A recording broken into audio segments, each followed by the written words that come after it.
Sometimes a dream demands sacrifice. He went to study in America on a grant to build a better future. But while he was building himself, his wife was approached by someone who should have stayed in the past. His coach, his mentor, his betrayer. His name was Arthur, 28 years old, a talented engineer dreaming of science, international projects, and his own laboratory.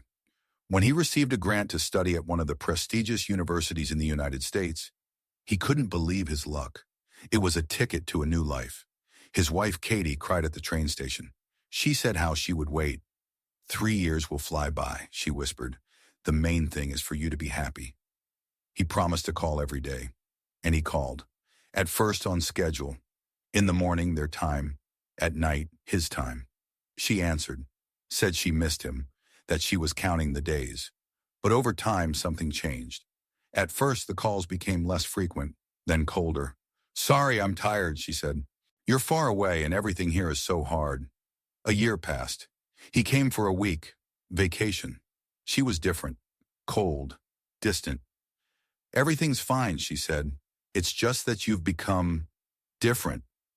He noticed that there were gifts on her shelf that hadn't been there before. A sports watch, a bracelet, a water bottle with the school logo. It's from the guys at the gym, she shrugged. He didn't think much of it. A year and a half later, he felt something was wrong. He called, wrote, sent packages, and in response, silence, excuses, detachment. One day he spoke to his mother. Mom, is something happening with Katie? His mother hesitated. Everything's fine, son. She just misses you. Your father and I visit her sometimes. You'd tell me if something was wrong, right? Of course. Of course. But her voice was too strained, too unsure. Then he found out, by chance. One of his classmates sent a video from a school reunion. There in the gym, he saw Katie next to the gym coach, Victor Nelson, the same person who once gave him A's, taught him how to take a punch, was an authority figure. Katie was sitting next to him, laughing, holding his hand. They weren't just next to each other. They were together. He felt like everything inside was tearing apart. He didn't sleep for 2 nights. Then he decided. He called her. Are you with him? Silence. Katie, answer me. I didn't want to. It just happened. You can accidentally fall, not sleep with my childhood coach. She burst into tears. I was lonely. You were there, and he was here. He helped. He understood. He's 20 years older than you. He's my teacher. But he's here, and you're a mirage across the ocean. He hung up. He called his father. Did you know? He was silent. Then he sighed. I knew. And you kept quiet? We hoped she'd come to her senses, that it was temporary. She said she loved you, that she was waiting.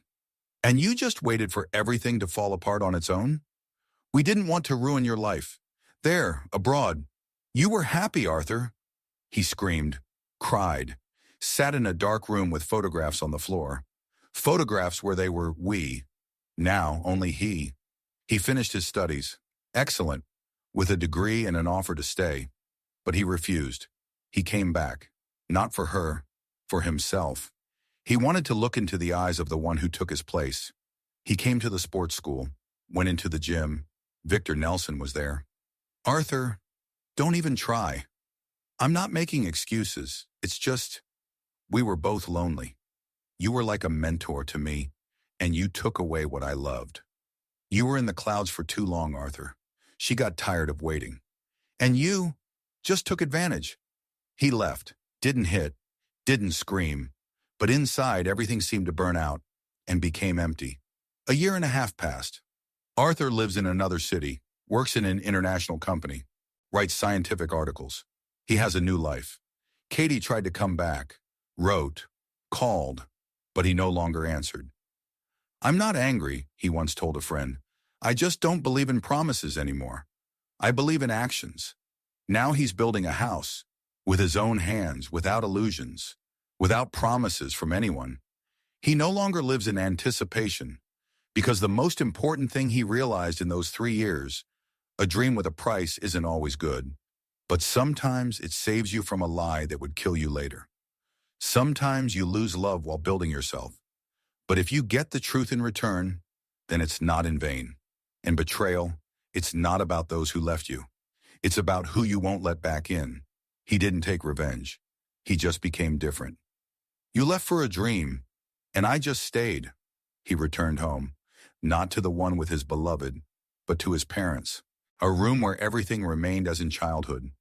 Wallpaper with faded sailboats, school certificates on the walls, and the smell of dust on an old shelf. And outside the window, the same street. Only he was different. He was 31. 3 years in the U.S., 3 years of hope, 3 years of empty promises. He looked at old photos, Katie against the backdrop of a fountain, her smile, her eyes. He remembered how she kissed him before the plane, how she said, "Wait for me here. When you come back, I'll be in this dress." But she didn't wait, and the dress burned inside along with trust. He didn't leave the house for 3 days. His mother brought food in silence. His father came in once and said, "Arthur, life doesn't end. You're strong. You'll get through it." He was silent, looked at the wall, and only inside screamed, "You all knew, and were silent, so you also betrayed me." He didn't say it out loud, but it tore him apart from the inside. On the 4th day, he went out, went to the old park, the same one where he and Katie once kissed in the rain, where he first said, "I'll do everything to make you happy." Now that phrase sounded like mockery. There in the park, he saw Victor Nelson. Chance? Or did life just decide not to drag it out? The coach sat on a bench in a sports jacket as always, but he no longer seemed tall, reliable. He seemed ordinary, small. They met eyes. Silence. "Arthur," was all he said. "It's not worth it. Don't say anything." "I wasn't going to make excuses. It's just, I'm not proud of it." "Then why?" "Because she was there. Because I'm a lonely person." "And wasn't I lonely?" The coach looked away. "You grew up, became a man, and I apparently remained in the shadow of other people's victories." Arthur left. Didn't hit, didn't scream, didn't show how everything inside collapsed again. He just went on. He wanted to forget. But memory is a stubborn thing, especially when it's soaked in pain. A week later, he saw Katie, by chance, in the mall. She saw him first. "Arthur, hello." She looked confused. Calm. He no longer felt fear. There was weariness and emptiness. "I didn't expect." "Did you think I wouldn't come back?" "I didn't know how to look you in the eye." "And now you do." "No." She looked down. "I'm sorry. I didn't want it to be like this." "Then why?" "Because you were far away. Because I was afraid to be alone. Because he was here. You could have said something. I was afraid that I would ruin everything. And it turned out that you ruined it in silence." They stood in the crowd, but were like two alien worlds that no longer have anything in common. She wanted to say something, but he had already turned around. "Goodbye, Katie." He got a job, not according to his degree. A simple design firm. Less salary, less ambition. But there was something healing in that. He felt needed. Colleagues didn't pry into his soul. He was restrained, correct, a little sad. But there was strength in that sadness. One day he came home and heard his mother talking on the phone. "No, he's not angry. He's just become different." Pause. "I think you're indifferent to him now." Second pause. "It's a pity. He loved you for real." He went into the kitchen. His mother quickly hung up. "Was that her?" Silence. "Tell her not to call, not to look for me. I'm not her burden." His mother nodded. Half a year passed. He began to smile more often. Got a dog. Took up an old dream to create a project for a smart city. At the conference, he gave a speech about technology and humanity. He spoke about how important trust is in systems. And after him, a woman approached. Brown eyes, calm voice. Good speech, especially the phrase, "The reliability of a system begins with the honesty of its creator." "Thank you," he smiled. "Did you write this project from experience?" He thought. "Yes. The most personal code is when you compile your pain into algorithms." They went for coffee, talked about work, about life, without masks, without games. Her name was Alice. He didn't rush into the abyss. He just walked alongside, watched, listened. He checked not her, but himself. Can he believe again? Can he let someone in? The answer didn't come right away. But one day he realized he had already let her in. He just did it quietly, without fear. In 3 years, he received a diploma, knowledge, experience. But most importantly, he received the truth. Sometimes that truth burns, destroys illusions. But if you remain yourself, then it's not in vain. He forgave, without words, without scenes, without a finale, and began a new chapter, not as the one who was betrayed, but as the one who survived and became stronger. I forgave you, but you're no longer a part of my life. Another year passed. Arthur became himself again, but not the one who went to study in America with the naive belief that love would withstand time and distance. He was different, restrained, calm, confident. There was no more haste in him, no desire to prove anything, only the desire to live for real. With those who are there not because it's convenient, but because it's sincere. Alice had been around for 9 months, without loud phrases, without fireworks. But in that silence there was more warmth than in all his past life. They woke up in the same bed. She brought him coffee and he stroked her hair when she read. They were adults, didn't expect perfection. They just walked alongside, choosing each other every day. And it was better than any vows. One day, early on a Sunday morning, his phone vibrated. A message. Unexpected. Katie. Hi, sorry for writing. It's just, I need to tell you one thing. The last thing. He stared at the screen for a long time. His fingers hovered over the keyboard. Then he wrote, Right, I'm listening. She replied almost immediately. Long, sincerely. Perhaps for the first time in all this time. I was weak, scared. Loneliness devoured me while you were building yourself. I was looking for warmth, and I found an illusion, and I lost the real thing. You. I don't know if you'll forgive me, but thank you for being there once. You were real. I didn't understand it then. Now, I understand. He read for a long time. Then he typed, I forgave you a long time ago. It's just that you're not a part of my life anymore. She didn't answer, and that silence was much more honest than any excuses. A week later, he saw her, by chance, near a bookstore. She was standing with another man, not the coach, it seemed. She was speaking quietly. Next to them, a child, not theirs, hers. She saw Arthur, froze.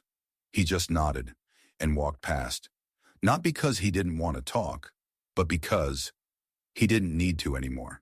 He didn't feel pain, no anger, no regret, only a slight sadness.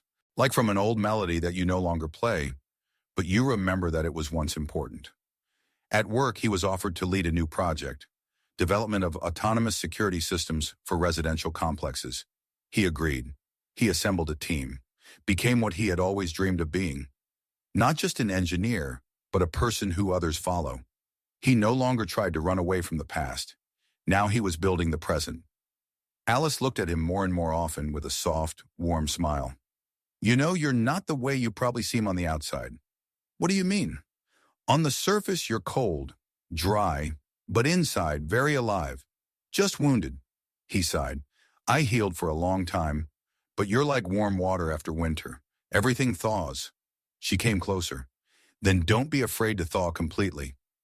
They went to the mountains for a week, without phones, without the internet, just the two of them, in silence, in stars overhead. That night, sitting by the fire, he said for the first time, I want to try not just being with you. I want to build something. She looked into the fire, then at him. I'm ready. If you don't expect perfection, I expect the truth, and you're the most honest of everyone I've met. A few months later, they moved into a new house, small but bright. There were many books, a dog, flowers on the windowsills, and almost always, the smell of coffee. Katie no longer wrote. He once found her old letters, everything she sent during his studies. He didn't reread them. He folded them into a box and took them to the attic. The past should be in its place, not thrown away, but not at the center of life either. Sometimes he returned to that park, where he once kissed Katie, where later, he realized he had lost everything. Now he came there to remember who he was and who he had become. He no longer hated that experience. He was grateful. Pain taught him to feel betrayal, to recognize falsehood, loneliness, to value presence. Behind every loss, a chance not to become embittered, not to break, but to become better. He left for a dream, returned with the wreckage of a heart, but today he smiles, without bitterness, without resentment, because he survived and chose not to close himself off, but to open up.